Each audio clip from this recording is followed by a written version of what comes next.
다윗이 쓴 시편 23편은요 150편의 시편들 중에서 가장 잘 알려진 그런 시편일 것입니다. 설교의 황태자라고 불리웠던 19세기 영국의 찰스 스펄전 목사님은 이 시편 23편을 시편의 노래들 가운데 가장 귀한 진주라고 극찬했습니다. 시편 23편은 그래서 지금까지 많은 사람들에게 읽혀졌고 또 암송되었으며 또 사람들에게 평안과 기쁨을 주는 시편으로 많은 사랑을 받아오고 있습니다. 그러나 시편 23편에 나오는 이 평화롭고 아름다운 표현과는 달리 사실 다윗의 삶은 그렇지 않았습니다. 다윗은 목동으로 태어나서 따뜻한 집이 아니라 비바람이 몰아치는 자연 속에서 양과 가축들을 돌보며 자랐습니다. 자신의 아버지와 형제들에게도 인정받지 못하는 어린 시절을 보냈습니다.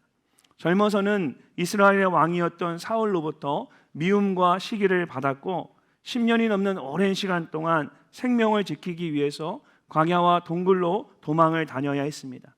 평생 동안 많은 전쟁들을 치르고 또 사건들로 인해서 잠시 앉아서 쉬는 것조차 불가능한 힘든 인생을 살았습니다. 특별히 이 시편 23편을 쓸 때에 다윗은 노년의 삶을 살고 있었는데 그때가 그의 인생 가운데 가장 비참한 순간이었습니다. 왜냐하면 아들 압살롬의 반란으로 예루살렘 성을 빼앗기고 도망을 칠 수밖에 없었기 때문입니다. 젊은 시절에 사울왕을 피해서 도피 생활을 했던 다윗이 이제 노년이 되어서 다른 사람도 아닌 자신의 아들을 피해서 또다시 도피 생활을 해야 하는 그런 아주 비참한 처지가 되어버린 것입니다. 자신의 인생에서 가장 힘든 상황 속에서 다윗은 지난 날들을 돌아보면서 하나님을 찬양했습니다. 그 찬양이 바로 오늘 우리가 함께 읽은 시편 23편입니다.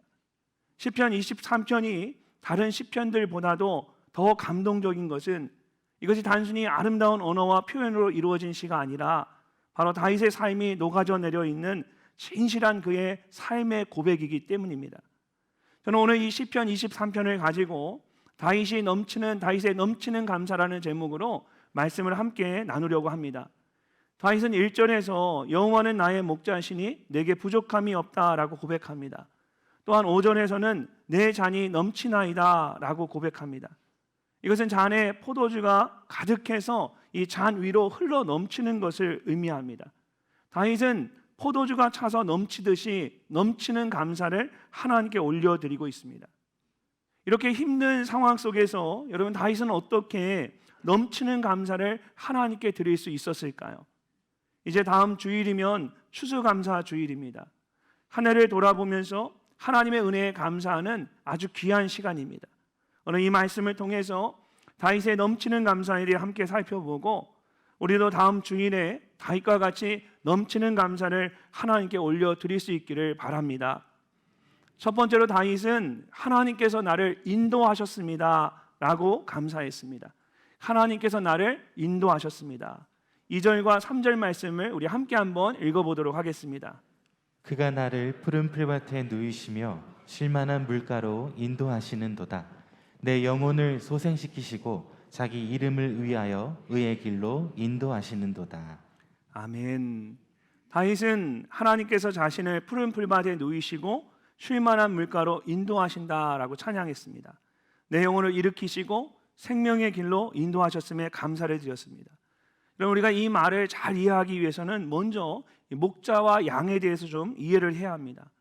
필립 켈러라는 목사님이 있는데 이분은 목사이면서 또 기독교 작가입니다. 글을 쓰는 분입니다. 또 이 켈러 목사님은 목사가 되기 이전에 오랜 시간 동안 그 양을 키우는 목장을 경영한 경험이 있었습니다. 그래서 이분이 그 경험을 바탕으로 목자가 바라본 시편 23편이라는 책을 썼습니다. 그 책에 보면 이 양은 풀밭에 잘 눕지를 않는다라고 합니다. 양들은 겁이 많기 때문에 굉장히 까다롭습니다. 반드시 4가지 조건이 충족되어야 풀밭에 눕습니다. 첫째, 사나운 짐승으로부터 위협이 없다라고 느껴야 하고, 둘째, 양들 사이에 다툼이나 싸움이 없어야 하고, 셋째, 파리나 기생충으로부터 괴롭힘을 당하지 않아야 하고, 넷째, 충분하게 꼴을 먹고 배가 불러야 합니다. 이러한 4가지 조건들이 다 만족이 되어야만 양들은 푸른 풀밭에 눕는다라고 합니다. 즉 양들은 두려움, 다툼, 해충, 배고픔의 문제가 다 해결되어야만 비로소 만족감을 가지고 눕게 되는 것입니다. 켈러 목사님에 따르면 이렇게 까다로운 양들에게 만족감과 충족감을 주어서 푸른 풀밭에 눕게 할 수 있는 사람들은 목자밖에 없다라는 겁니다. 목자는 나쁜 짐승들을 쫓아내므로 양들에게 두려움이 아닌 안정감을 줍니다. 또한 목자는 양떼들끼리 다투고 싸우는 것을 중단시키고 양떼들 사이에 평화를 가져다 줍니다. 목자는 양들이 파리나 기생충으로부터 괴롭힘을 당하면 양들의 몸에 약을 발라서 벌레들을 제거해 줍니다. 또한 풍성한 풀을 먹도록 해서 이 양들이 포만감을 가지고 풀밭에 누울 수 있게 해줍니다. 목자만이 양들에게 이런 만족감과 충족감을 가져다 줄 수 있다라는 것입니다. 어떤 사람들은 물질을 자신의 목자로 삼고 살아갑니다. 그러나 세상의 물질이 그 사람의 배고픔을 완전히 해결할 수는 없습니다. 오히려 더 배고프게 만듭니다. 어떤 사람들은 자녀를 자기의 목자로 삼고 살아갑니다. 하지만 두려움이 없어지는 것이 아니라 오히려 시간이 지날수록 더 많은 외로움을 느끼게 됩니다. 친구가 목자가 되기도 하지만 결국은 온전한 기쁨을 주지는 못합니다. 어느 것 하나 내게 완전한 만족감과 충족감을 주지는 못합니다. 그러나 다윗과 같이 하나님을 목자로 모시고 살아가는 사람은 다릅니다. 목자가 양을 풀밭에 눕게 하듯이 하나님으로 인해서 만족감과 충족감을 누리며 살아가게 됩니다. 성경을 보면 예수님을 만나기 이전에 바울은 채워지지 않는 그 마음으로 인해서 정말 쉴 새 없이 정신없이 그리스도인들을 잡으러 다녔습니다. 그러나 예수님을 만나고 그 예수님을 자기의 삶 가운데 모신 이후에는 전혀 다른 삶을 살게 되었습니다. 바울은 빌립보서 4장 11절에서 어떠한 형편이든지 나는 자족하기를 배웠다라고 고백합니다. 그리고 나아가서 19절에서는 이렇게 선포합니다. 나의 하나님이 그리스도 예수 안에서 영광 가운데 그 풍성한 대로 너희의 모든 쓸 것을 채우시리라. 아멘. 여러분, 올 한 해에 여러 가지 일들이 있었겠지만 그럼에도 불구하고 나름대로 푸른 풀밭에 놓을 수 있는 은혜를 누리며 살지 않으셨습니까? 넘치도록 여유 있는 삶은 아니었지만 부족함이 없이 나름대로 만족하는 삶을 살지 않으셨습니까? 목자 되신 주님께서 저와 여러분을 푸른 풀밭으로 인도해 주셨기 때문입니다. 선한 목자 되시는 하나님은 우리를 푸른 풀밭에 누이셨을 뿐만 아니라 쉴만한 물가로 인도하셨습니다. 오늘 본문에서 말하는 이 쉴만한 물가란 잔잔한 물가를 말하는 것입니다. 여러분, 양들은 물이 급하게 흐르는 곳에는 물을 마시려고 하지 않습니다. 헤엄을 잘 치지 못할 뿐더러 털이 물에 젖으면 몸이 무거워져서 물에 빠질 수 있기 때문입니다. 그래서 양은 본능적으로 물이 험하게 급히 흐르는 경류에는 가려고 하지 않는다는 겁니다. 목자는 그것을 알고 급하게 흐르는 물이 흐르는 곳에서는 이 물길을 만들어서 물을 옆으로 끌어들인 다음에 돌로 울타리를 만들어서 그 물을 잔잔하게 만들어 줍니다. 그래야 양들이 안심하고 물을 먹을 수 있기 때문입니다. 다윗은 자신의 인생을 통해서 쉴만한 물가로 인도하시는 하나님의 은혜를 경험했습니다. 이것은 언제나 편안하고 조용한 길로 나를 인도하셨다라는 것이 아닙니다. 급한 물살 속에서도 주님이 나를 위해서 쉴 수 있는 물길을 내어주시고 또 돌을 세워서 나를 둘러주셨다라는 것입니다. 올 한 해를 돌아볼 때에 큰 시련의 파도 앞에서 놀란 적은 없으십니까? 견디기 힘든 그런 시련이, 그 태풍이 몰아치지는 않으셨습니까? 그러나 지금 생각해 보면 주님께서 늘 나를 위해서 쉴만한 물가를 만들어 주셨습니다. 나를 위해서 울타리를 채워주셨습니다. 요한복음 14장 27절에서 예수님은 제자들을 세상 가운데 보내면서 이렇게 말씀하셨습니다. 평안을 너희에게 끼치노니 곧 나의 평안을 너희에게 주노라. 내가 너희에게 주는 것은 세상이 주는 것과 같지 아니하니라. 너희는 마음에 근심하지 말고 두려워하지도 말라. 사랑하는 성도 여러분, 비록 우리는 연약하고 두려워했지만 주님께서는 우리에게 하늘의 평안을 주셨습니다. 나와 나의 가정을 푸른 풀밭과 쉴만한 물가로 인도하셨습니다. 그랬기 때문에 지금까지 하루하루를 평안한 가운데 잘 지낼 수 있었던 것입니다. 이번 추수감사주일에는 다윗과 같이 하나님의 인도하심을 기억하며 넘치는 감사를 올려드리는 여러분 모두가 되시기를 바랍니다. 하나님의 인도하심에 대해 감사한 다윗은 두 번째로 하나님께서 나를 안위하셨습니다 라고 감사했습니다. 하나님께서 나를 안위하셨습니다. 자, 4절 말씀을 함께 읽어보도록 하겠습니다. 내가 사망의 음침한 골짜기로 다닐지라도 해를 두려워하지 않을 것은 주께서 나와 함께 하심이라. 주의 지팡이와 막대기가 나를 안위하시나이다. 아멘. 주께서 나와 함께 하심이라. 나를 안위하시나이다. 말씀을 보면 다윗은 여호와께서 나를 안위하신다라고 고백합니다. 영어 성경에는 comfort me라고 되어 있습니다. 안위하시다라는 말을 사전에서 찾아보니까 보호하신다라는 말과 그 의미가 좀 달랐습니다. 안위하신다라는 단어의 사전적인 뜻은 용기를 준다, encourage 하는 겁니다. 용기를 준다, 확신으로 채우다입니다. 알렉산더 맥클라이어는 18세기에 유명했던 영국의 명설교자가 있었습니다. 그 목사님께서 이 시편 23편에 안위하신다라는 의미를 설명하면서 다음과 같은 자기의 어린 시절 일화를 나누었습니다.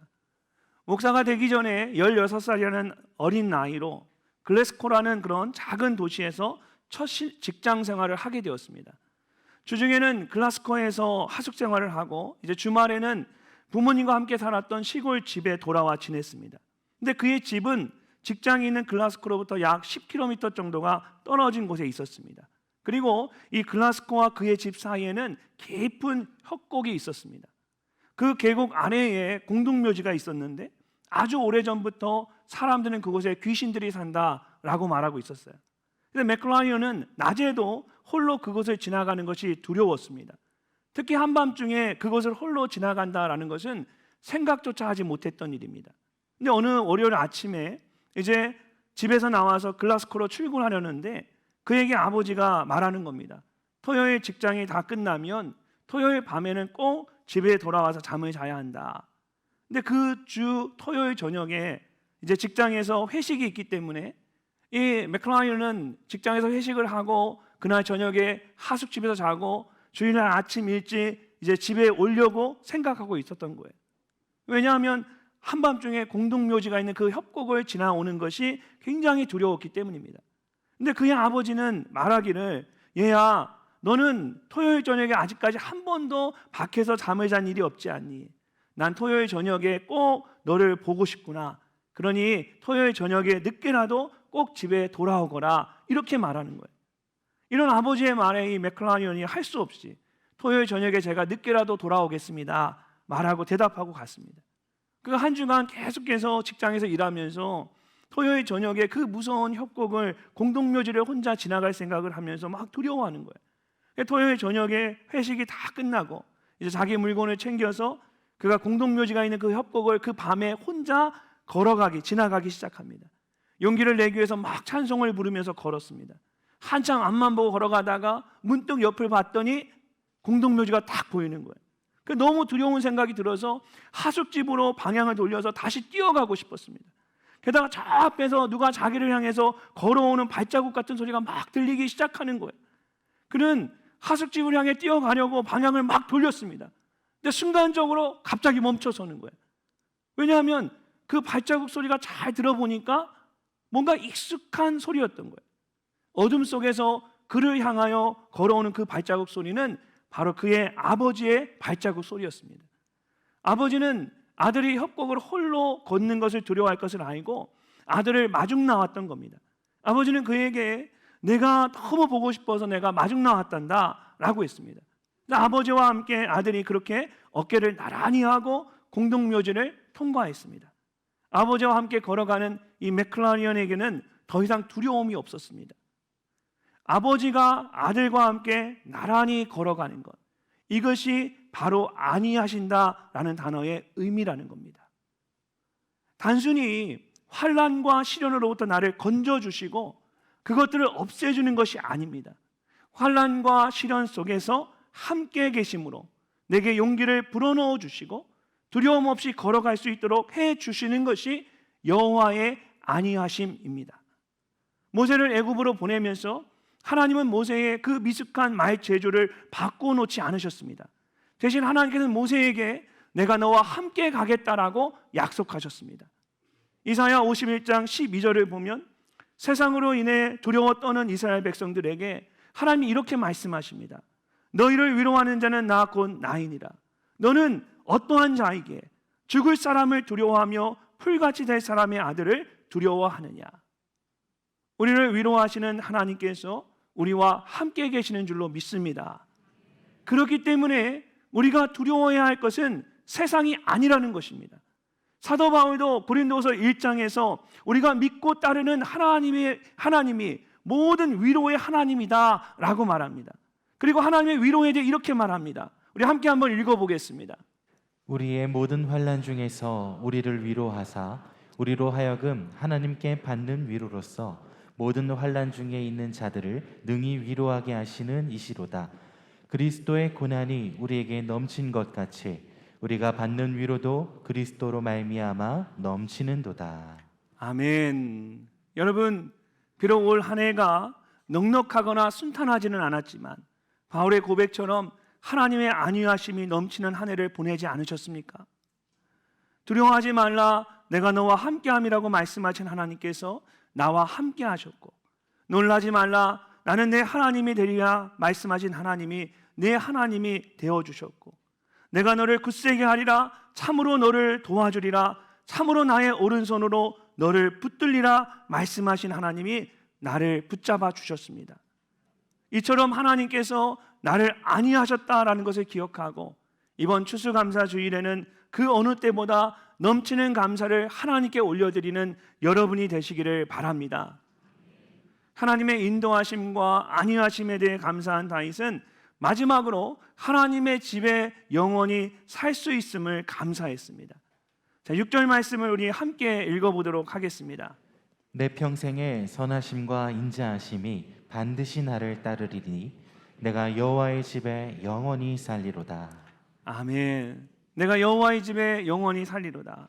이런 다윗은 비록 지금 예루살렘 성을 떠나서 도망치고 있지만 결국은 하나님께서 자신을 예루살렘 성과 성전으로 돌아갈 수 있게 해 주시라고 확신했습니다. 하지만 이 고백은 단순히 예루살렘 성과 성전으로 돌아가는 것만을 의미하지 않습니다. 다윗은 오늘 말씀을 보면 영원히 살리로다라는 말을 통해서 그가 바라보는 것이 궁극적으로 영원한 하나님의 나라라는 것을 고백하고 있습니다. 이 땅에서만이 아니라 죽음 이후에도 하나님이 계신 곳에서 영원히 함께 살아갈 것을 생각하면서 힘든 상황 속에서도 넘치는 감사를 하나님께 올려드리고 있는 것입니다. 이런 미국에서는 이 추수감사주일이 가장 큰 명절들 중에 하나입니다. 그래서 이 추수감사주일에는 학교가 브레이크를 합니다. 여름 가을 방학을 합니다. 추수감사절 가을 방학을 해서 학생들이 일주일 2주 동안 방학을 즐깁니다. 그래서 제가 학교에 기숙사에 유학생활 할 때에 이 기숙사 아파트에 있으면 대부분의 학생들이 이 추수감사절 연휴에 다 가득 차에 짐을 싣고 다 미국 학생들이 다 집으로 떠납니다. 그러면 저희와 같은 유학생들만 학교에 남게 되는 거예요. 모두가 다 떠나고 조용한 아파트에 있으면 한국에 있는 가족 생각이 납니다. 그래도 한국에 보고 싶은 가족이 있다는 것이 어느 정도 위로가 됩니다. 근데 정말 감사한 것은 우리가 비록 나그네와 같지만 갈 곳이 없어서 이곳에 있는 사람이 아니라는 것입니다. 만약에 제가 정말 갈 곳이 없어서 그냥 그곳에 홀로 남겨졌다면 제 마음이 굉장히 힘들었을 것 같아요. 근데 우리가 나그네와 같은 삶을 이 미국 땅에 와서 유학생으로 살고 있지만 내가 갈 곳이 없어 이곳에 있는 것이 아니다라는 것이 저희가 큰 위로가 되더라고요. 하나님께서 주신 사명을 이루기 위해서 이 땅 가운데 잠시 나그네와 같은 삶을 사는 것뿐입니다. 때가 되면 다시 고향으로 돌아가게 될 것입니다. 그렇게 돌아갈 곳이 있다라는 믿음과 소망이 이국 땅에서 나그네와 같은 삶을 살던 저에게 가장 큰 위로가 되었습니다. 히브리서 11장을 보면 아브라함, 노아, 에녹과 같은 믿음의 선진들에 대해 말하면서 그들이 이 땅에서 살 때에 믿음을 가지고 나그네와 같은 삶을 살았다라고 말합니다. 무엇보다 그들이 떠났던 고향을 찾는 것이 아니라 더 나은 본향을 사모하는 사람이었다라고 말합니다. 히브리서 11장 15절과 16절 말씀입니다. 그들이 나온 바 본향을 생각하였더라면 돌아갈 기회가 있었으려니와 그들이 이제는 더 나은 본향을 사모하니 곧 하늘에 있는 것이라. 이러므로 하늘이 그들의 하나님이 그들의 하나님이라 일컬음을 맞으심을 부끄러워하지 아니하시고 그들을 위하여 한 성을 예비하셨느니라. 아멘. 사랑하는 성도 여러분, 우리는 태어난 고향을 그리워하는 사람이 아니라 더 나은 본향을 사모하는 사람인 줄로 믿습니다. 다윗이 정말 절망적인 상황 속에서도 포기하지 않고 담대하게 믿음으로 살 수 있었던 것은 그가 더 나은 본향을 사모하는 사람이었기 때문입니다. 예수 그리스도를 주님으로 믿는 우리는 하나님의 자녀가 되는 구원의 선물을 받았습니다. 우리에게는 영원한 하나님의 나라가 기업으로 주어졌습니다.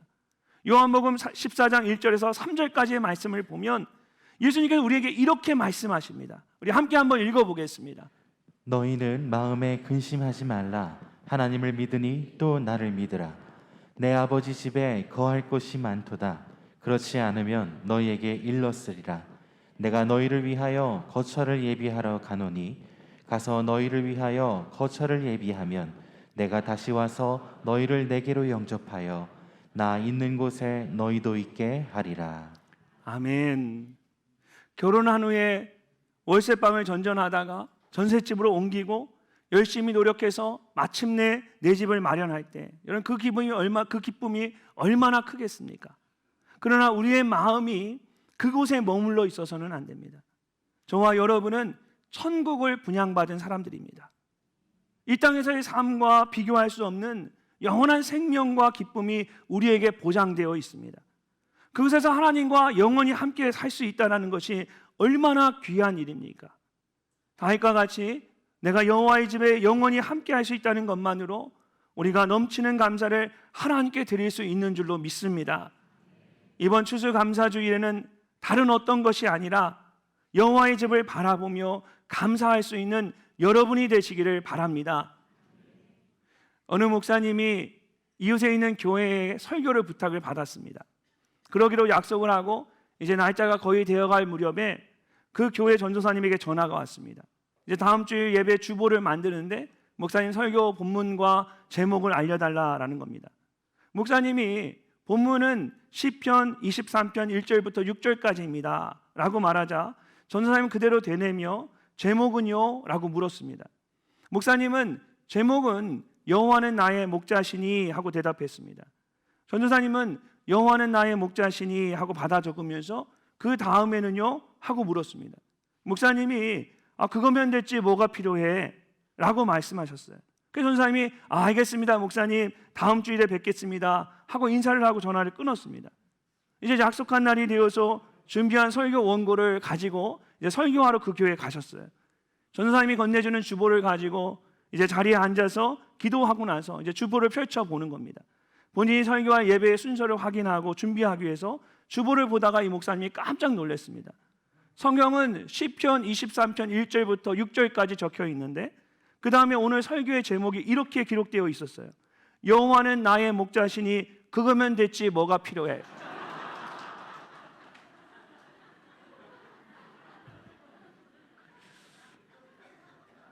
아멘. 여러분 동의하셔서 웃으시는 거죠? 여러분 얼마나 감사합니까? 얼마나 감사합니까? 세상의 사람들이요 여호와가 나의 목자이심으로 인하여서 감사할 수 없는 사람은 아무리 많은 조건이 있어도 온전한 감사를 하나님께 드릴 수가 없습니다. 그러나 여호와가 나의 목자이심으로 그것 하나만으로 감사할 수 있는 사람은 다윗과 같이 어떤 상황 속에서도 하나님께 넘치는 감사를 드릴 수가 있습니다. 여러분 이번 한 주간 시편 23편을 통해서 나의 목자 되신 여호와께서 나를 인도하시고 나를 안위하시며 나와 영원히 함께 계신다는 것을 깊이 묵상하실 수 있기를 바랍니다. 그래서 돌아올 주일에 있을 추수감사주일 예배에는 정말 넘치는 감사로 하나님께 감사를 올려드리는 여러분이 되시기를 주님의 이름으로 축복합니다.